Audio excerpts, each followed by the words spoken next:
Friends, welcome to channel Sunny sir. आज हम सीखने जा रहे हैं गोइंग टू प्रयोग कैसे करते हैं और कब करते हैं। निकट भविष्य में हम बहुत सारे काम करने जा रहे होते हैं, तो अगर भविष्य के कुछ कामों को हम बताना चाहते हैं शब्दों के माध्यम से, तो हम गोइंग टू का प्रयोग करते हैं। ठीक है, जैसे कि मैंने एग्जाम्पल लिया, मैं कार खरीदने जा रहा हूँ। मैं कार खरीदने जा रहा हूँ। अब इसका मतलब ये नहीं हुआ कि मैंने पैसे उठाए जाके कार खरीद के चला आया, नहीं, मैं यहीं का यहीं हूं। मैं सिर्फ प्रेजेंट से फ्यूचर को लिंक कर रहा हूं अपने सेंटेंस के माध्यम से कि मैं कार खरीदने जा रहा हूं। ओके, हम सेकंड एग्जांपल लिखते हैं यहाँ पे, सीता राम से शादी करने जा रही है। इसका मतलब है नहीं कि सीता वरमाला ले लिए और चले जाए राम के पास शादी करने के लिए। सिर्फ हम एक स्टेटमेंट बताते हैं यहाँ पे कि सीता राम से शादी करने जा रही है। ओके, आइए दोस्तों सीखते हैं गोइंग टू का प्रयोग। जब हम लोग प्रेजेंट टेंस में ही फ्यूचर को इंडिकेट करते हैं तो वहां पे गोइंग टू का प्रयोग किया जाता है। मैं जा रहा हूं तो मैं अब लिखूंगा I am going to buy a car. I am going to buy a car. यहाँ एम लगा है, गोइंग टू लगा है, ये बता रहा है प्रेजेंट टेंस है और प्रेजेंट से होते हुए ये फ्यूचर का भाव प्रकट कर रहा है कि मैं कार खरीदने जा रहा हूं। ओके, हम लिखेंगे Sita is going to marry Ram. Sita is going to marry Ram. Sita Ram से शादी करने जा रही है। ओके, गोइंग टू का प्रयोग करने के लिए हम डिफरेंट टाइप ऑफ सेंटेंस को देखेंगे।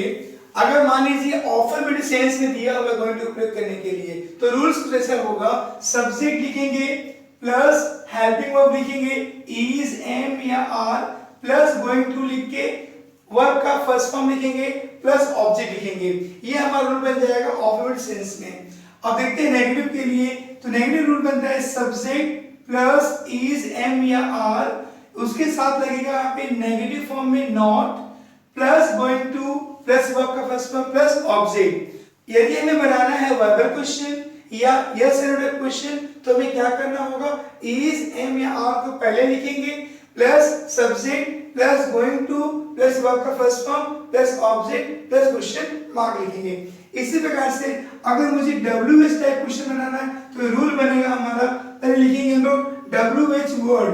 WH वर्ड का मतलब ये हुआ कि जो भी आपको WH क्वेश्चन पूछते हैं हम लोग, व्हाट, वेयर, हाउ, व्हेन वगैरह वगैरह, तो इनमें से कोई भी एक वर्ड आएगा प्लस हेल्पिंग वर्ब में इज, एम या are, plus subject plus going to plus verb का first form plus object plus question mark. इसी में एग्जांपल है यहाँ पे शाम।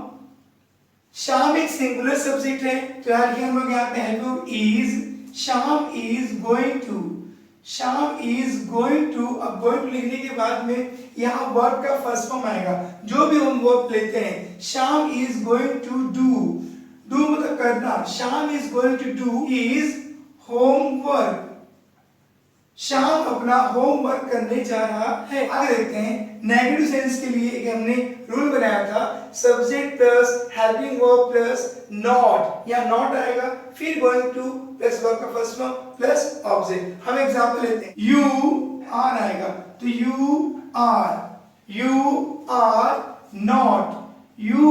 Not going, you are not going to kill, you are not going to kill him, you are not going to kill him, तुम उसे मारने नहीं जा रहे हो। इस प्रकार से हम लोग गोइंग टू का प्रयोग नेगेटिव सेंस में भी करते हैं। तो कुछ बनाने के लिए क्या होगा, पहले हम इज, एम, आर लिखेंगे, फिर लिखेंगे subject plus going to plus verb का first form plus object plus question mark. तो अगर मैंने यहाँ पे लिया, सपोज मैंने लिया यहाँ पे एम, अब मैंने एम लिखा तो एम के लिए स्पेशली सब्जेक्ट क्या आएगा, आई आएगा, तो am I going to draw a picture, am I going to draw a picture question mark. यहाँ क्या हुआ, एम यहाँ पे हेल्पिंग वर्ब है, यहाँ आई सब्जेक्ट हुआ, गोइंग टू लगा हुआ है, प्लस यहाँ वर्ब का फर्स्ट फॉर्म दिया है ड्रॉ, और पिक्चर यहाँ पे हो गया object plus question mark. Am यहाँ पे स्टार्टिंग डिग्री क्या बन गया, ये बन गया वर्बल क्वेश्चन। क्या मैं चित्र बनाने जा रहा हूं, तो आप यहाँ पे उत्तर बोलोगे, या तो बोलोगे यस या तो बोलोगे नो, तो इसका उत्तर हम यस या नो में देते हैं, इसलिए इसे कहते हैं हम लोग वर्बल क्वेश्चन। आगे देखते हैं WH सेंटेंस के लिए भी हम गोइंग टू का प्रयोग करते हैं। WH word plus is am are plus subject plus going to plus verb का first form plus object plus question mark. देखते हैं एग्जांपल व्हाट, मैंने वहां पे व्हाट लिया WH को, व्हाट इज अब यहाँ पे सब्जेक्ट लिया he, what is he going to, what is he going to watch, what is he going to watch in cinema question mark. वो सिनेमा में क्या देखने जा रहा है। तो दोस्तों मैं क्या बता के दिया आपको मैंने, गोइंग टू से हम क्या बताना चाहते हैं, निकट भविष्य में होने वाली घटनाओं को बताने वाले हैं।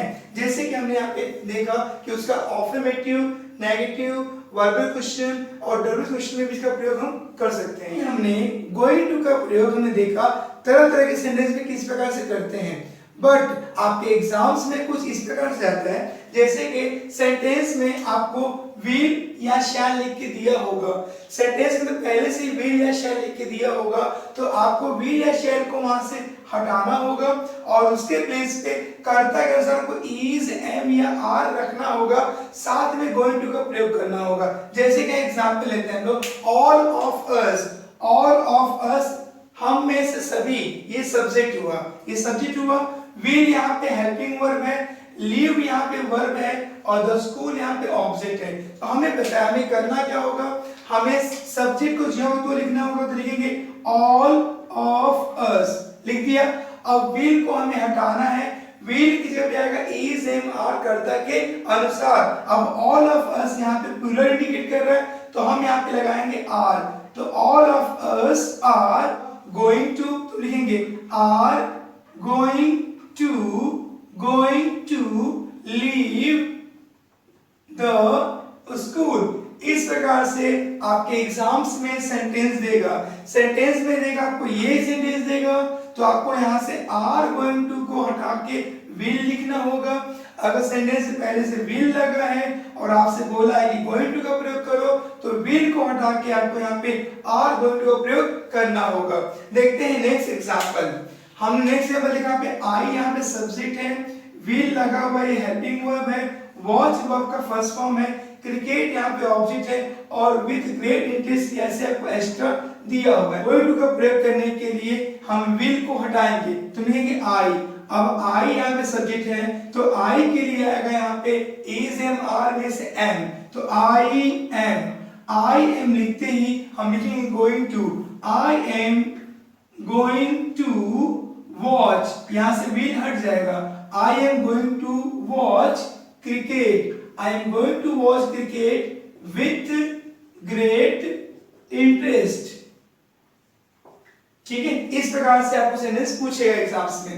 अगर सेंटेंस में am going to लगा होगा पहले से तो am going to को हटा के यहाँ पे will का प्रयोग कीजिए। देखते हैं रूल नंबर सेकेंड, सेंटेंस में क्या होता है, कभी कभार would या should का भी प्रयोग किया होता है।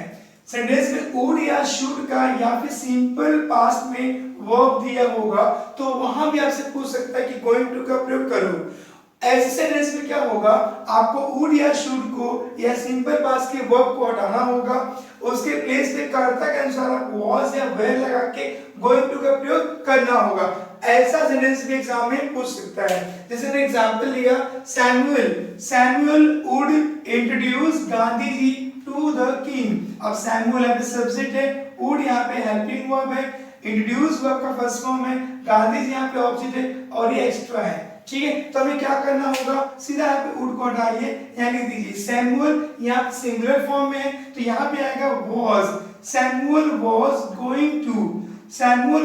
Going to introduce Gandhi ji to the king. Okay, simple सा सेंटेंस बन गया। आगे देखते हैं, They would remain special for me। अब यहाँ पे would लगा हुआ है तो would को यहाँ से हमें हटाना होगा और यहाँ पे जो they दिया है, they सब्जेक्ट दिया है तो they बताया प्लूरल फॉर्म तो they के लिए यहाँ पे आएगा were। They were going to remain special for me। इस प्रकार के सेंटेंस आपको एग्जाम्स में आ सकते हैं। दोस्तों आशा करता हूं आपको वीडियो पसंद आया होगा। दोस्तों इसी प्रकार की वीडियो देखने के लिए चैनल से जुड़े रहें, चैनल को सब्सक्राइब कर लीजिए, बेल आइकन पर क्लिक करके आप नोटिफिकेशन पा सकते हैं मेरे अगले आने वाली वीडियो की। मिलते हैं जल्दी नेक्स्ट वीडियो में नए टॉपिक के साथ में। तब तक के लिए दोस्तों नमस्कार।